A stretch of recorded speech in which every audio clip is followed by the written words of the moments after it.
Yay Networks. Welcome to the Great Girlfriends podcast, where we discuss life, love, laughter, and everything in between. I'm your host, Sybil Amuti, and I can't wait for you to hear all of the Great Girlfriend magic on today's show. So without further ado, grab something great to drink, grab your pen and your paper, and get ready for this week's episode. Enjoy! Oh, happy Wednesday, great girlfriend. Oh, this is not even just a regular Wednesday, because let me tell you, when the fragrance lady comes to your door. When the Frey Bay brings all the Frey Bays. When the Frey Bays. The Frey Bay came to the door, and look what we have here. Oh my God. I'm telling you, I'm feeling like a whole nother woman, because I did tell Tai when I hugged her. She was like, how are you? And I was like, meh, because I'm feeling mad. But I'm no longer feeling mad because of this combination spritz I have of Dusk and Dare from Brown Girl Jane. I love it. Girl. It's so funny. So you said, what are you wearing? I hugged her and I was like, what's happening to us? But you know what? That's why we designed it this way. We designed our fragrance collection. We have now a total of 6 fragrances. Nice. For you first. Mm-hmm. You know, it's really turning the idea of what fragrance in the fragrance industry has told us for so long. And I remember this as a beauty editor, that you wear fragrance for other people. So it starts with you. Now you get the benefit, and whoever is close gets the benefit. But then you'll be very distinctive and specific about who you like close to. Wait, like, no, I'm just like, so it's like, do you understand? Do you understand what I'm serving and giving you? Right. No. This hug comes with something. But right? that's what, no ordinary hug. We wanted it to be for you. Oh, we designed it for your mood, so to enhance and drive your mood wherever and to layer. It's so good. It's so okay. First of all, this is a whole catch up, and I'm just gonna say on this mic, on record, I'm gonna do better.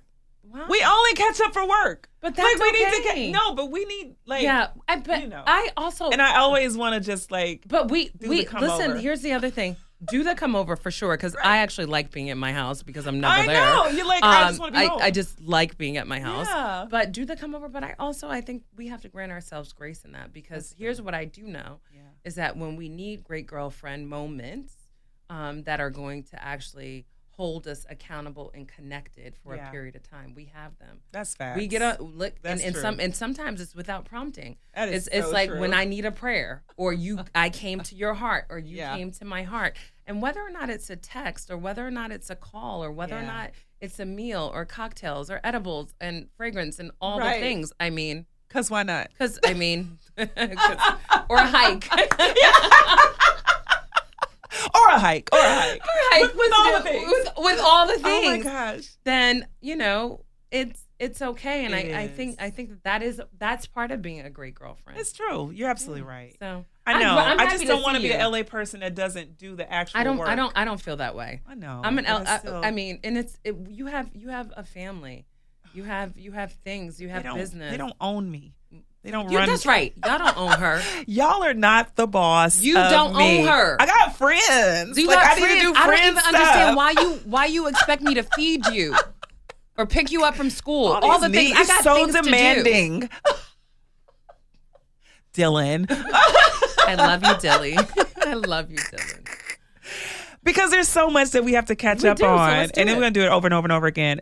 We're in the middle of a very important conversation in our community around self-sabotage and what it looks like for women to need to disrupt patterns that have, maybe they've inherited them, maybe they picked them up due to circumstance, maybe they were reactive in some form of life, or maybe they just woke up and realized they were on autopilot. And they're like, what the heck have I been doing all these years? And they're ready to do the new, they're ready to make different choices.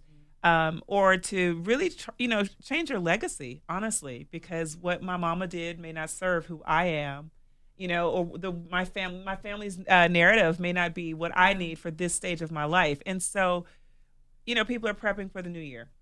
Everybody's ready for that. And we want to get people in a space where they mentally disrupt. And so we've been talking about that. And of course, you being the queen of wellness, being the woman that I do honor you for.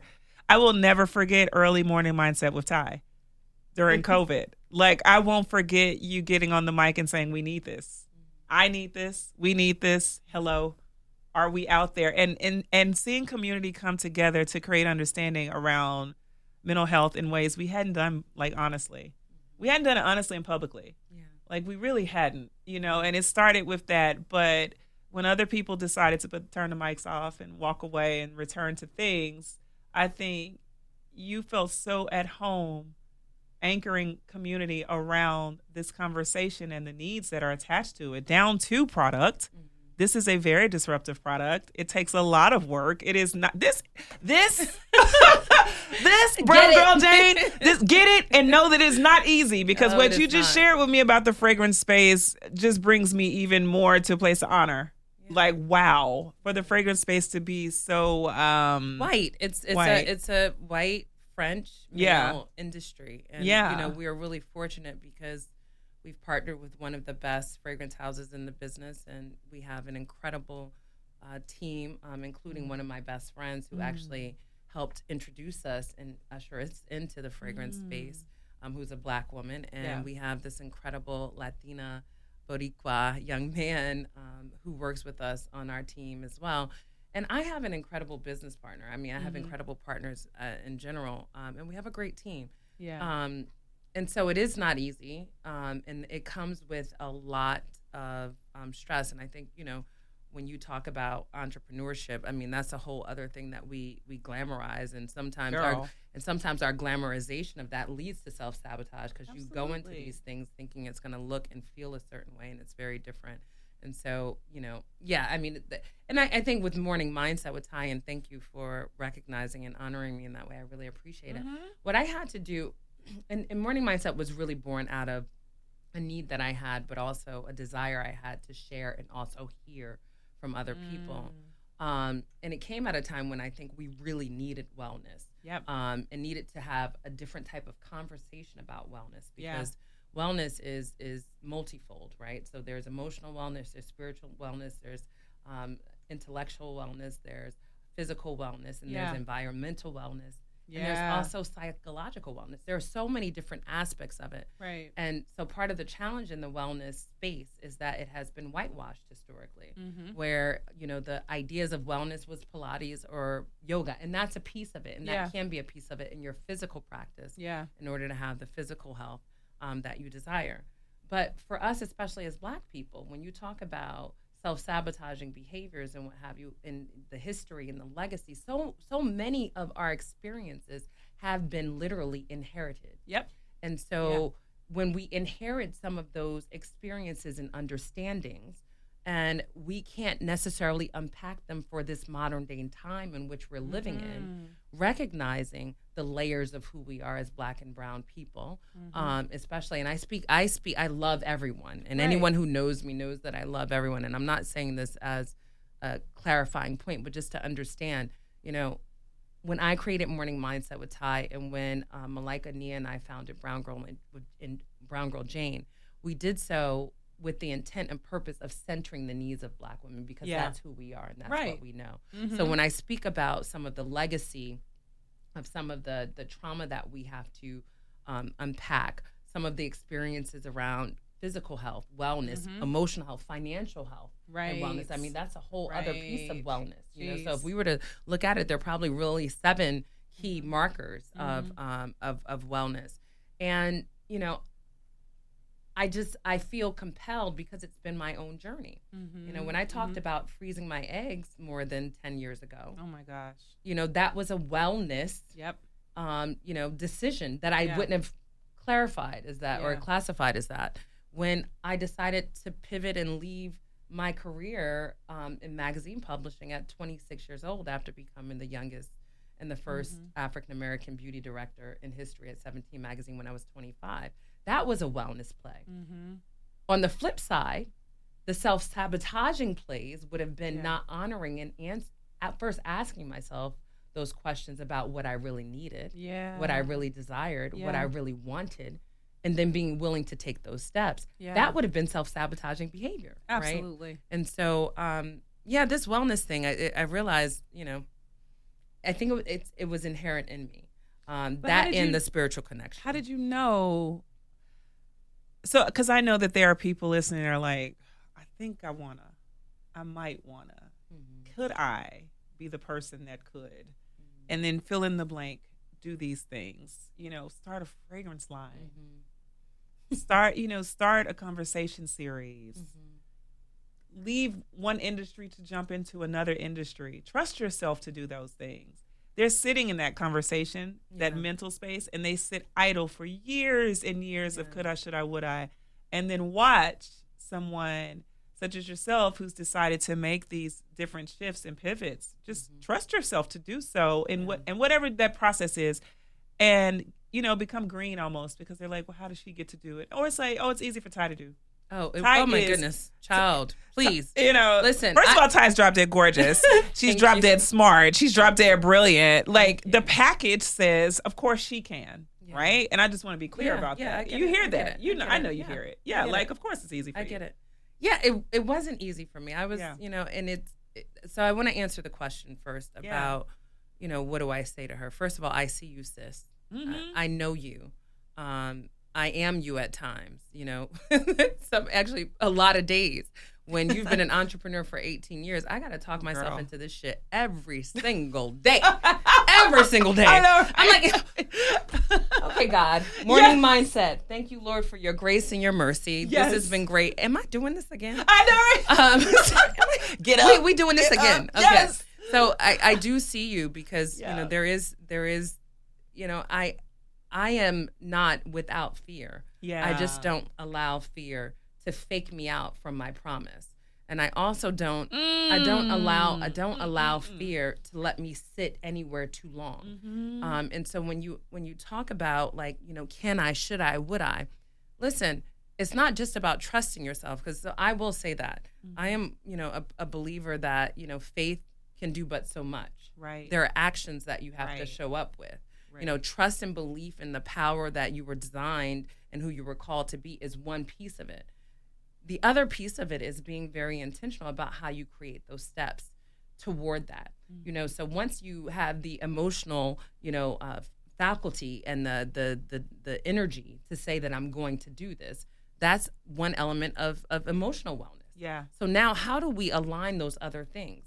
The other piece about environmental wellness, it also includes community. Yeah. So who are going to be the champions and the people who are going to help support me, right? Because anything that you do, you want to do well. Right. You don't just want to do it. So if we even, and I'm making this up as I go along, but listen, I'm hearing it. But like here's the thing. If we were to take this package of what I said are the 7 or 8 pillars, if we were to add communal to be one piece of the wellness equation, and the other piece were environmental, meaning the place geographically. Right. Is your space beautiful? Are you able to achieve things? If we were to do a wellness check about the decisions we make in our lives, how do we support our overall wellness in anything so that we don't sit and wallow or sit stagnant for too long and then not move anywhere? Yeah. And that's the other thing about self-sabotage. And there's a really, really great book called The Mountain Is You by Brianna Wiest, Wiest. So it's not like Weiss, Brianna Wiest. When we look at self-sabotaging behaviors, a lot of it connects directly to what we have seen someone else do or not. Right. It connects to comparison. Yes. Right. So we're often comparing ourselves to other people. Yeah. It connects directly to the comfort zone that we believe we're in. So you have to be willing to be more uncomfortable than you are comfortable. Facts. And sadly, and this might not necessarily be the best for at least a couple parts of my wellness equation.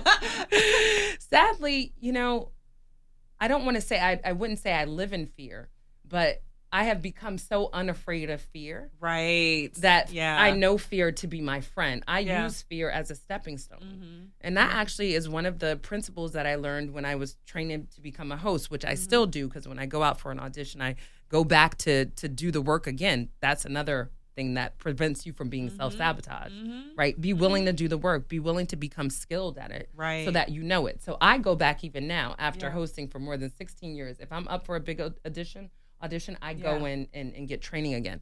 But to my point around one of the lessons I learned, as I was training to become a host, or even if you're a public speaker, that's one of the greatest fears that so many people have, right? They're afraid to speak publicly. But the key about learning to speak publicly is that you have to not only face your fear, you have to tell fear, I'm your friend, I see you there. Yeah.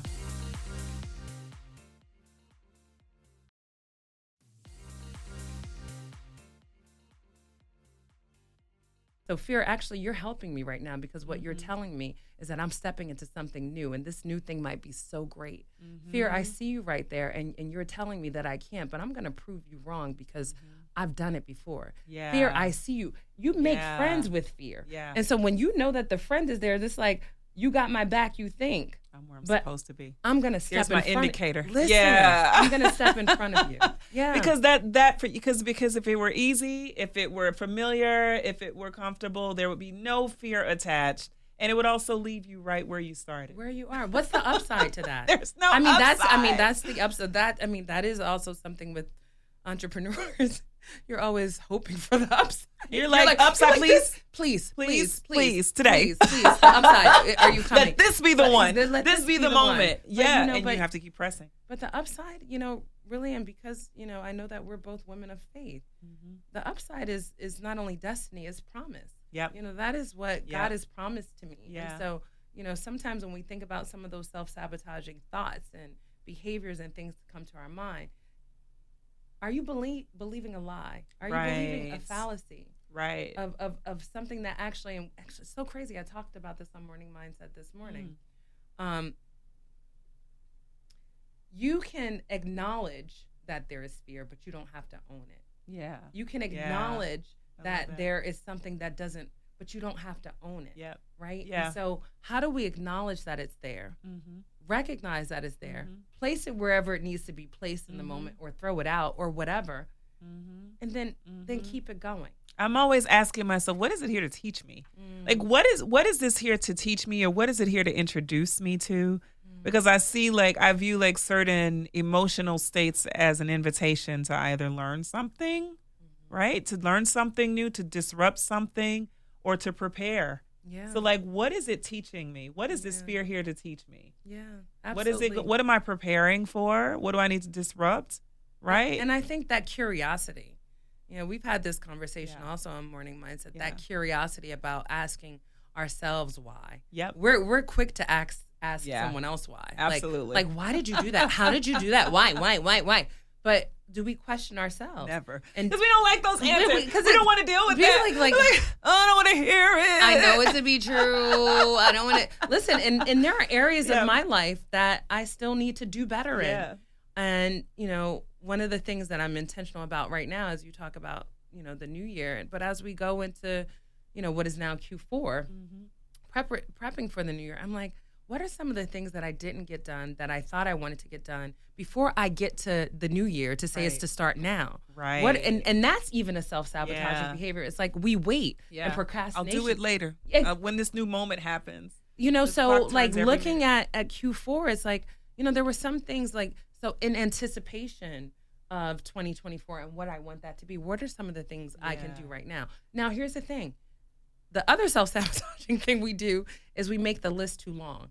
Girl, the list end up being like 25,000 things because you're ambitious, sis. Yeah, you look crazy. You look crazy. You look nuts. You look crazy, and you're shooting yourself in the foot. You look nuts. It's you're like shooting yourself in the foot, and that's self-sabotage. It's like.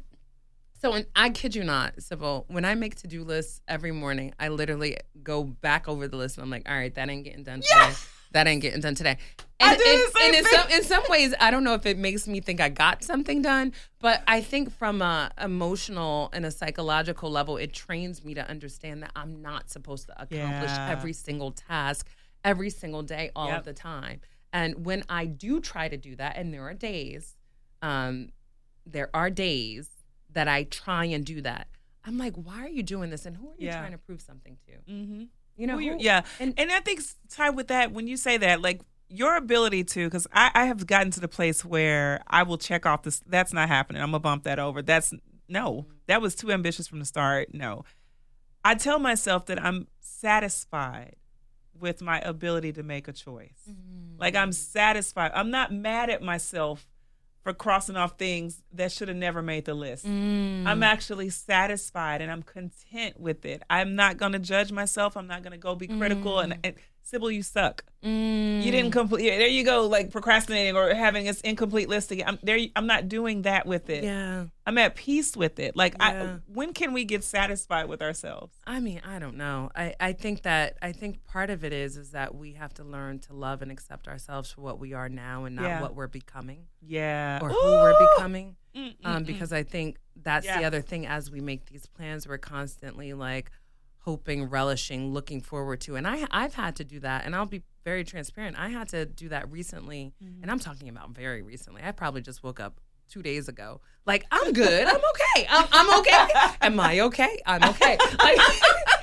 Like, no, seriously, like, but in a love space. Like, you know, I went through a breakup about, I guess it'll be almost 2 years ago. And, you know, I'm dating and I'm, you know, meeting people and that sort of thing. It's not really my thing. And I think for a long time, I was just like, when is this going to happen? And then I was frustrated with myself because I do speak to and mentor a lot of young people, and young people, especially in media and entertainment, who like look to me and think that they want to live this life or entrepreneurship. And they're like 25 and 26. And they're like, you know, I know you say it's harder later to find that partner. Should I do it now? And you know, I'm like, I think you have a little time. Get to know yourself, enjoy yourself, but be intentional about it. And so I had these moments, like literally, where I was like, damn. I was in a relationship, and it's so funny because people say I don't talk about my love life. So this actually is breaking news.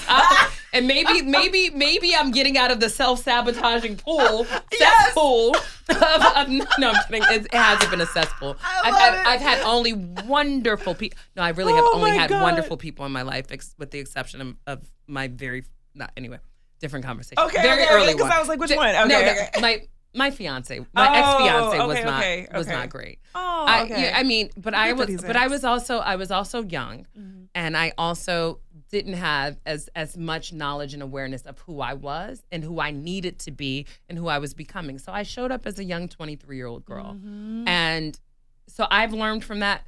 But he wasn't always as great as he should have been either. Got you.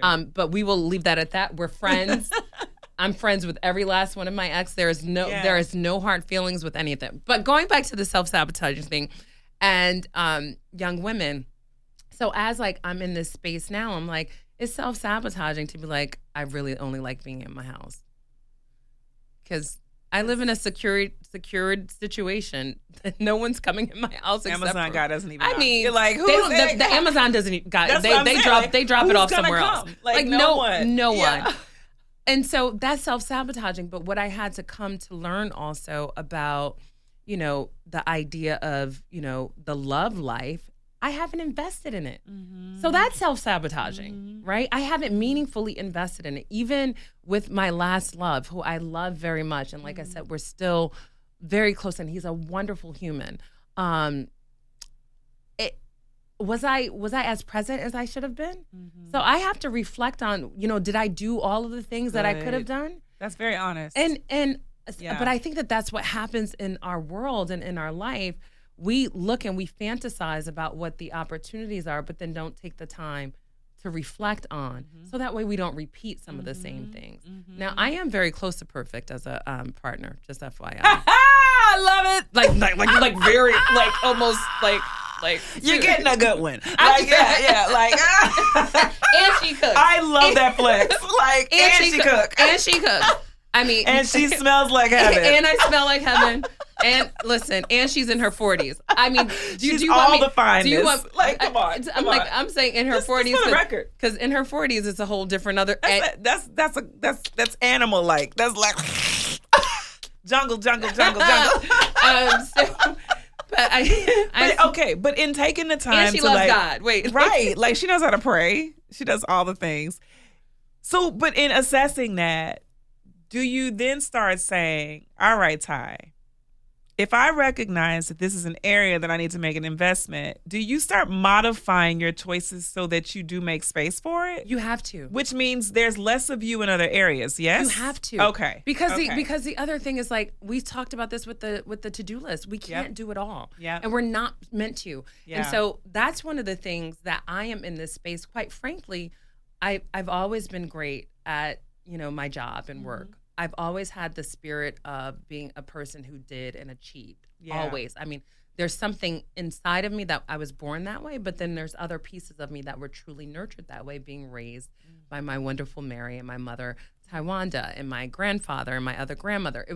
That was nurtured in me. They taught me to anything you want, you have to go get, but you can't achieve it. And that is something that I know. So work, not a problem. Even my relationships with my girlfriends. My girlfriends are at my house often, right? And we spend a considerable time together. Even in my spiritual life or in my fitness, I make time for that. But something is, so I literally, and I can show you the text, girl. What happened? Look, I'm like, what happened? I could show you the text. I could literally show you the text. With one of my best friends, I was in New York, and we were scheduled to go out to dinner, and we were going to meet another girlfriend of ours. So I was Blair, and we were planning to go out to meet Rashida for dinner. And I was like, oh, I think I can do that. But then I got a call. And they were like, are you available tonight? I'm like, Blair and Rashida are married. Y'all have fun. I gotta go. Yes. I literally wrote to them. I was like, look, if this is the season for Tai Beauchamp to prioritize love, I won't be there.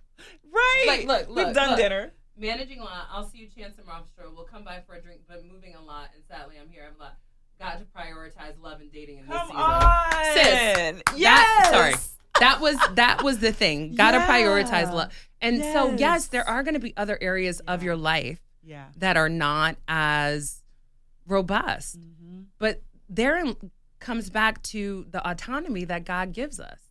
God gives us autonomy. Completely. And also, every season is not going to be the season for everything. Right. There is a season, and the scripture says, you know, there is a time. When I was a man, when I was a child, I act as a child. Like there's a season and a time for everything. And so as we think about what these seasons are, how do we design our lives, one, to understand where and how we need to focus? Yeah. I definitely believe that 3 to 4 is really the max that you can actually put a decent amount of attention on at a certain period of time. There can be secondaries, there can be those other things, but you also have to be clear with yourself and the other people that this is secondary. I'll see y'all next time, Blair and Rashida. Right. And Blair and Rashida probably like, girl, this ain't the season. Have fun. This is not the season. And then to create this wellness checklist about, are you well in your decisions to move forward with this emotionally, spiritually, psychologically? Are you setting yourself up in an environment? Do you have the communal wellness and the support to actually make that happen? What do you need physically to actually be able to do that? There are things, and there are measures. Like there are other areas of my life that need a different level of prioritization. Right. You know, as an entrepreneur building business, who has lived off of savings before, I have to now, really accelerate my investments in a new way. You know, so I have to be thoughtful. So what does that mean for me professionally in terms of the team that I have on board? How many people can I actually afford to have if I need to be stacking more, investing more over here? And I know I don't mean to minimize it or to trivialize it and make it sound so simple. I know that it's not easy because it means that there's sacrifice. I know it is not easy because it means that we have to sometimes take ourselves out of the spaces in the ways that we've operated in the spaces historically. I also know it's not easy because there are going to be people that are not going to be okay with the decisions that you make. But I pose these last couple of questions. Is it a seed that was planted within you and a desire that you have? Because I also like to say that any desire that you have been given is a desire that God has placed within you. Right. And so if you desire it, you deserve it. Yep. So if you really believe that you deserve it, then that. Number 2, you have to ask yourself, is this the season for me to move toward this? And that's a checklist. You know, for me, as a 46-year-old woman, I know that there are certain things like love has to be prioritized now. It has to be.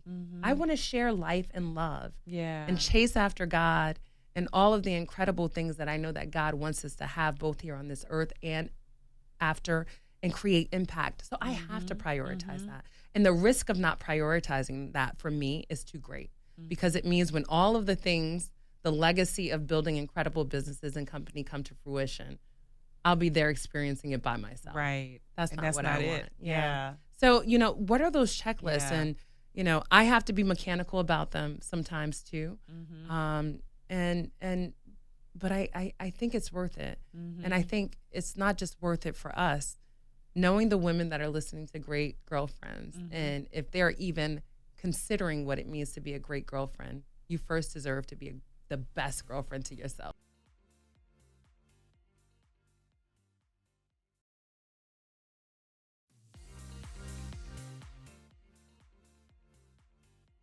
That's Girl. the whole point of You got to all be of the this. best girlfriend to Like, yourself, sis. do this well, love her well, Yeah. like enjoy her, have peace with her, and then you can distribute that out as you feel led to do so.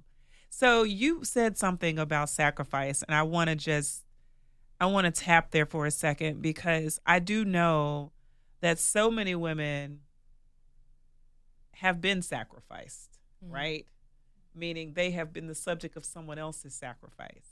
Someone let them go. So they have been in response to sacrifice, but they have not been sacrificial in order to reap their own rewards in their life.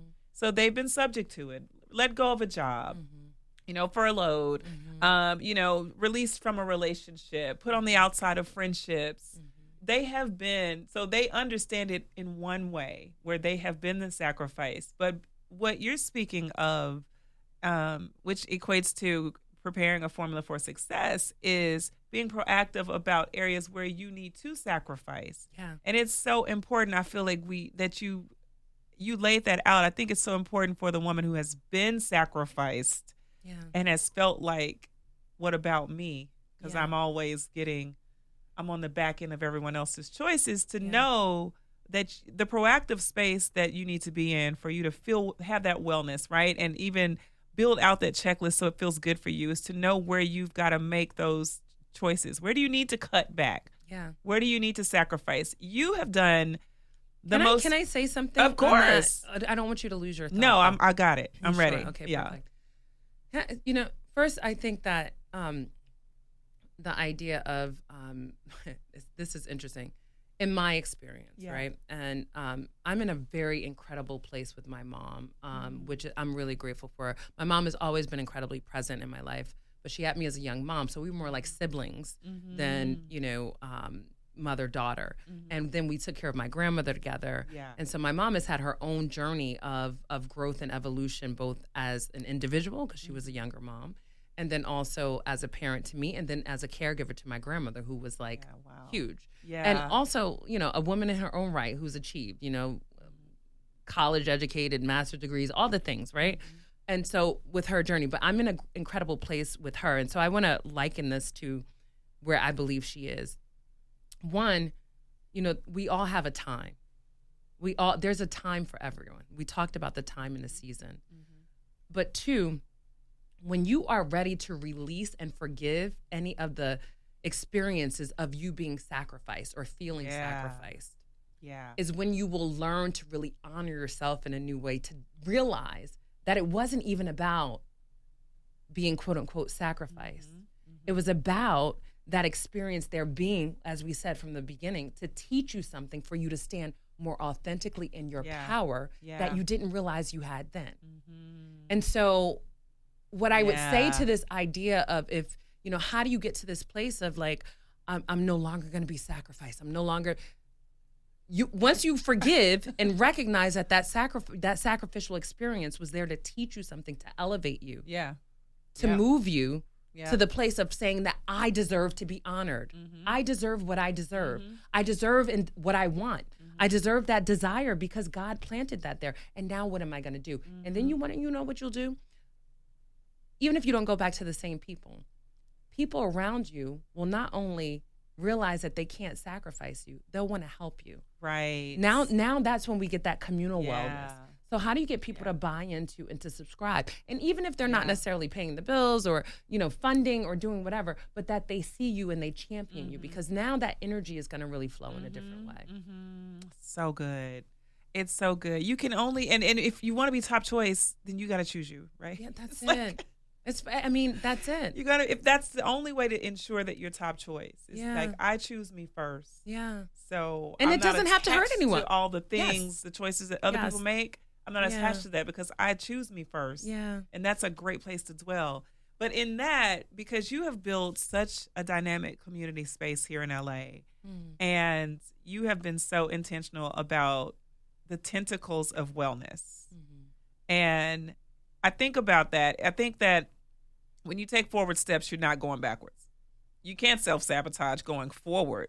This is true. You just can't. This is true. And if you continue to make forward progress, if you continue to build community and attack wellness from every single angle, we got scent, you've got mental wellness, we got physical wellness with a hike, right? We've got the events that are tied to that. Yeah. So you've got community and connection, environment, all the pieces that are coming, psychological, all those pieces are coming together because it's so beautiful to see women building their own bridges in the space where you've created the idea that togetherness is a part of the wellness puzzle. What is one thing you would say to the woman who is on that island? Well, she's on the island. She's like, Tai, I live in LA. Yeah. Right? And Tai. That's a hard thing. Yeah. But I'm on an island in LA. Well, I mean, first of all, I don't trivialize the feeling of loneliness. Yeah. And I think especially in LA. LA is probably one of the most crowded, lonely places ever. Can we please tell the world that it's not New York? Can we tell them that it is LA? New York is like the most connected. Yeah. Like, I had never felt that in New York. Yeah. LA is a very lonely place. Yeah. And, I can say that because I have felt lonely. Yeah. And I do feel lonely at times here in LA. Yeah. But I also want for the person feeling lonely, I also want to just acknowledge that statistically, researchers and anthropologists are saying that we are in a loneliness epidemic right now. We are in a season of loneliness. So I don't minimize that. Mm-hmm. The thing I would say to anyone who feels like they're on an island, I'm a bliss person. My parents are also educators. So I realize that this comes from like somewhere. But like, it's to list like, what are the top 5 reasons you feel lonely? Mm-hmm. That actually becomes part of the blueprint of how you should prioritize some of the self-sabotaging behaviors. Because if you're like, I don't have a partner, I don't have the job I want, I don't have community, then those will prioritize like, how do you need to, I don't have the financial security, whatever it is, I can't go out, whatever those things are, right? It'll help you to back into how you need to prioritize some of your approach. Yeah. That's which is the first step. Because again, if you realize that you're on this island, but you decide to stay on the island, you want to be on the island. You bought your ticket to the island. That's your island. That is your island. You cruised on over to the island. You ready to you're ready to have your Gilligan moment and spear some fish. That's what you want. You're doing you. At that point, you're doing you. And it's like, and there's nothing for you except for you, because that's you doing you. And there's no one that can help you. No one can save you because you are doing you. Absolutely doing you. And what I will tell you is that our society in 2023, almost 2024, is set up to actually fuel our loneliness. Absolutely. Our society, the way that we live, is set up to fuel your loneliness. Yep.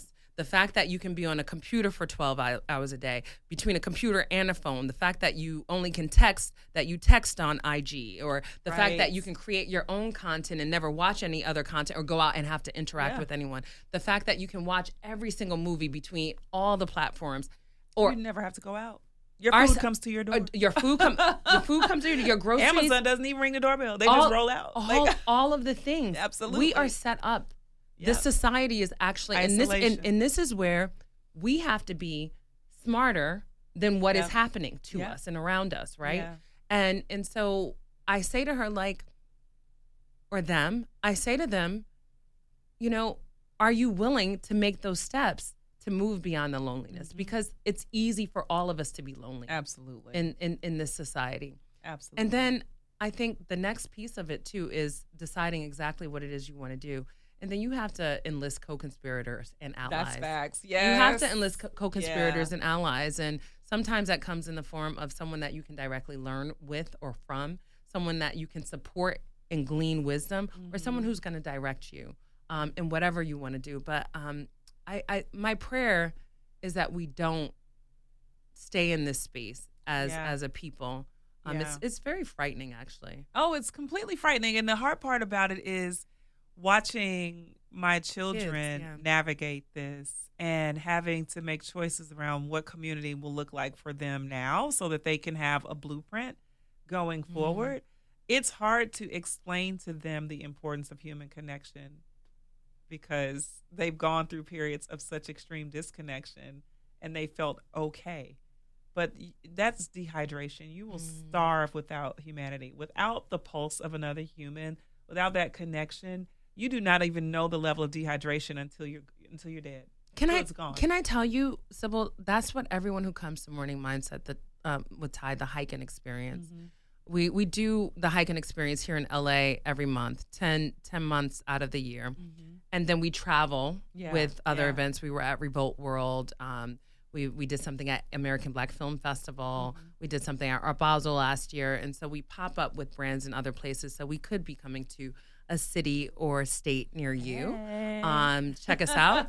But that is the feedback that I get. Literally, if I were to have like a phrase that we didn't even put in a Google survey. Yeah. Like if I had at least $1, I would have at least $100 for every woman that has said to me exactly that. Wow. I came here and didn't know I needed it, but I needed to be with people and like-minded people. That's it. And so, if you're literally, and I get it, like that's you said, we're that is the plug. That's the plug. Because the other thing, and I can't help but take it back to faith because that's my center. Yeah.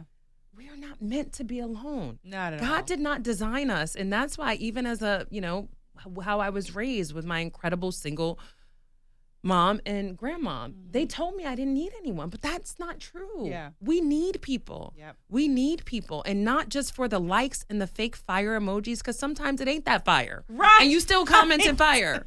It ain't even fire. You did it because the person above you did it, and you just want to add one more fire, like one more flame to that fire. Like, no, that's not it. That's not connection. And that's not being with someone. Like a DM is not being with someone. Yeah. A DM is not. You can initiate a relationship that way, but you cannot maintain or develop deep relationship and connection. And we need to be in connection.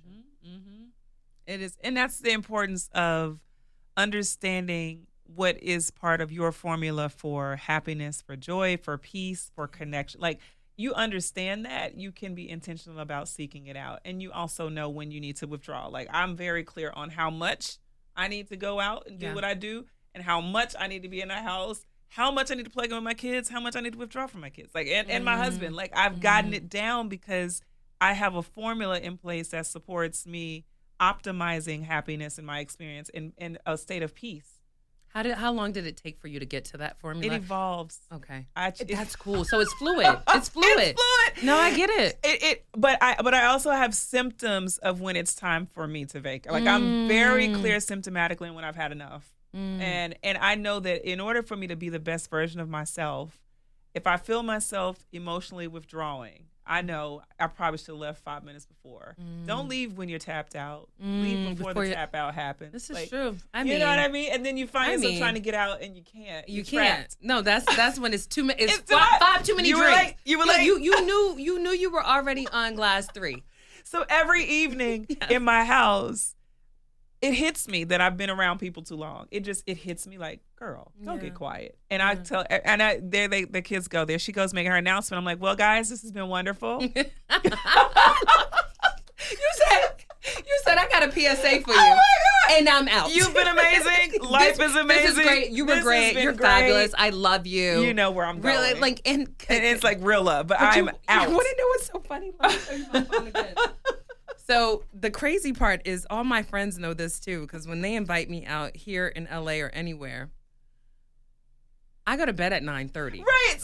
So like, last call needs to happen. So, at like, and even like 8:45. people call me late night. They text me like, I know you were asleep, but I was like, yes, because I have left many a dinner. Yes. We'd be at the loveliest of restaurants. I'm like, oh my gosh, ladies, this has been so great. This has been so great. So knowing, and I think that also being fluid, but that goes back to the idea, sometimes, and going back to the self-sabotaging piece, sometimes we're afraid of what other people are going to think. No, not anymore. But if we don't share with them, And also, and I don't even like using the term boundaries. I call them healthy parameters because I don't want to be fixed in any way. Yeah. I want to actually even have healthy parameters for myself. Because that may need to evolve, the fluidity. But like in having those conversations, there's no misunderstanding. Absolutely not. There is it's nothing. Clear. It's very, very clear. And we're aligned. And I tell people the best parts of me are leaving. Like I'm actually an introvert too. I can get really. You get hangry. I can get hangry and I can get rude because I'm a very direct person. So it'll turn to rudeness and it's not intentional. Yeah. It's just that I'm getting tired and I didn't have the courage to say it before. So I'll say, like, I've got to make an exit. Like, I've got to make an exit because then you're like, but what happens? It's not. You don't even want me here at that stage, and I'm good. I think that's great. I've gotten very clear, and it does evolve. It does evolve, and I've given myself permission to do that because sometimes when I say I'm out late, and the kids are like, "Mom, you were out late," I was like, "Yeah, I had a night." Yeah. That's my choice. Yeah. And I'm okay with, like you said, having that fluidity, but also knowing myself enough to be aware when the best version of me is starting to exit and I need to like. The other thing that you just said about like with the kids about leaving, I just want to say this, the training, and let me rephrase that because I said that to my makeup artist. She was like, I can't be trained. I'm not a dog. I was like, I mean it like that. But I don't know. But she's baby girl. Okay. And I love her. And so I said, no, we all should be able to be trained. Training is good. It's how we develop. It's how we evolve. But I do think that you help people to understand your needs. Mm-hmm. And I had this conversation with my mom the other day. We were talking about some family related things. I was like, did you communicate that? And she was like, you have to communicate that. Right. So a lot of times, even, again, back to the self-sabotaging thing, we have not because we ask not or we share not. Right. That's right. And so if we don't share and communicate, that's also self-sabotage. That's our bad. Because then now we're not getting the resources, support on all those other things. And girl, like I do it in all facets of my life. And we wonder why people can't show up for us or can't be there in position for us in the way we think they should. Look at the reminders. Let me see what they're... Look at the reminders I got on my phone. I am open to and ready for love of God, love of self, love of others, and I am inviting my husband and soulmate in. I love that. Okay, what's the next one? Tonight, money and resources flow to me. I love that so much. I love that. Because if you ask not, you won't have not. You won't have it. I'm literally... Yeah. Yes. That's so great. Sherry Riley at one point, she had this alarm. It's oh my God, it was years ago, but she was writing her book and she was like, I want to get across the finish line. And she had these alerts that would come up on her phone. Sherry, you've got this. You are capable. You're more than qualified to write this book and to write it in excellence. Whatever she needed to hear. And it was just a subtle ping to self. And that was such a mentor moment for me because it taught me that I need to prioritize me, even in these moments on my calendar, taking that time out to have that intention just to tap and nudge you to get in that frame of mind. Don't forget what matters to you. Yeah. It's easy because this is happening. Life is happening. Yeah. We can forget the things that matter because we're so busy being in these moments. But there's other stuff that actually matters that you need to attend to as well. And you're reminding yourself, again, of what your heart, your intention, your desire is. Yep. And then you're reminding yourself that you need to take action toward it too. Yeah. So, yeah. And that faith is moving. I love you, Tai. I love you eternally. More. I love you more. Okay, wait. We need to give a couple notes. So where are we purchasing Brown Girl Jane first? Okay, you can go to browngirljane.com. Okay. You can go to Nordstrom.com. You can go to Saks.com. Okay. You can go to Bloomingdale's.com. Okay. And very soon, in the next couple of days, you can go to Macy's.com. And then I won't share, but we are expanding distribution Q1 next year. Okay. We'll look out for it. And that will be in a very exciting retail place. You can also go to 13 Loon on Larchmont and 13loon.com to purchase too. We're out here disrupting the fragrance industry from a wellness perspective. And my goal is to literally be every great girlfriend's best friend and champion in wellness for them. That's what I realize is, my calling here on earth. It's come in different facets, but I want you to see love. I want you to feel love. I want you to be reminded of your greatness, and I want us well. I want us well and whole And that's so juicy. Oh my juicy. gosh. So where can they keep up with you?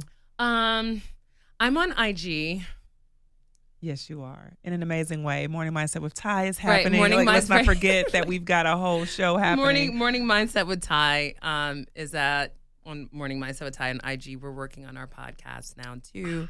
So there's stuff coming there. morningmindsetwithtai.com. Okay. And then at Taibo, TAIBEAU, and at It's Brown Girl Jane on IG. Oh my goodness. This has been absolutely just as decadent as you are. You know how much I love you and I adore you. I feel the same way by you, and I'm so grateful for you. And you know how much I believe in you and every product that you dare create. I just know it's going to do what it does, which is seal in the mindset of every single woman that she is valuable and so deserving of wellness across all categories of her life and in her relationships, because that's what you do. And I just can't thank you. Oh, I love you. you. Oh my God. Being here. My great girlfriend of many years. And I will never, ever forget when you and Brandis came to my office so many years ago. Yes. In New York City, when I think you were just starting the podcast. That was like, what, 2016 It was a long time ago. Yes, because Julie was there. Yep. That was yes. Yeah. Oh my gosh. This was it was winter? A long, long time ago. Yes. Actually, it may have been before 16. We started in 15, so it could have easily been 15. It was 15 because that was my office on 41st Street. Yep. And I was living down on Wall Street. So, yeah, you were. And I had still all on those Wall Street, had those crazy young people in my office that I love. I love them all. Love you. That, isn't it amazing to see the evolution? The evolution. There's so much that has the evolved. evolution and the growth and the clarity. That's the other thing. Don't get so caught up in what it looks like. Yeah. Are you clearer? Are you more connected? Yep. Are you more? Do you feel more capable of whatever the other thing is, or the next thing is? Yep. So will you dare go for it? Will you dare go for it? Will you dare? Will we you were dare? both New Yorkers at that time. We're New and Yorkers. now we are fully in LA. I'm 2 years in, Oh my God. I'm still a baby. Yeah. So, and you like it already? I do. Well, I feel good. That's good. But a community. Yeah. Yeah, it helps. Okay, great girlfriends. We love you. Peace. All right, great girlfriends. Did you enjoy this week's episode of the podcast? If so, would you please give us your amazing review on iTunes? Every single review helps another great girlfriend get plugged into the podcast and the community. Speaking of community, make sure you join our Facebook group at The Great Girlfriends, follow us on Instagram at The Great Girlfriends, and on Twitter at @the_great GFS. I'm Sybil Amuti, and I'm out. Peace.